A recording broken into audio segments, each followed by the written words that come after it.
La La Land was pretty fucking dumb. I wouldn't say it's a complete failure of a movie, but plot-wise, it's straight shit. Ryan Gosling and Emma Stone are both good, and they're cute when they have their dance numbers together and shit like that. But it doesn't. Plot is just an excuse to have drama as far as any real conflict that they have with each other. Uh, spoilers. Like halfway through the movie, uh, Gosling is not working for chump change, just doing what he wants to do because it would be compromising his artistic vision to take a certain job where he'd have to play shit that he doesn't like for the new kids. And he takes that so he can get money since he's with Emma Stone now, and it's the adult thing to do. And she's trying to get a audition to be a movie star by making a play where she directs, wrote, and stars in her own one-man show play. And they just start arguing for no reason about how it's I'm doing what I want to do. I'm doing it for you, and blah blah blah, and drama, and bullshit, and how I'm compromising to, to make ends meet. Is that not good enough for you? When really they had already discussed all this and knew how this shit was gonna work. So then they kind of like split up a bit, and then they kind of get back together. Then the girl bitches out once she thinks her play went bad and people are making fun of her.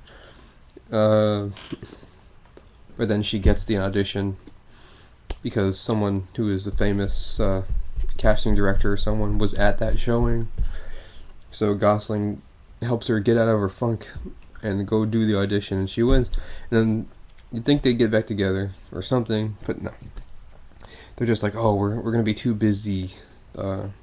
We have to commit full time to our passions now, even though that's not really what they did. It just kind of skips 5 years later. There's a lot of dumb time skips in this movie too. Yeah, it's just like after that point, it's just like, oh, will we see each other again? I don't know, probably not. It's like, oh, well, okay, I'll always love you. It's like, yeah, well, not that much, I guess. If you can't fucking bother staying with each other, and not seeing each other every single week or month, which is what you were doing already. So, fucking big whoop. And 5 years later, even though it didn't take 5 years for either of them to get,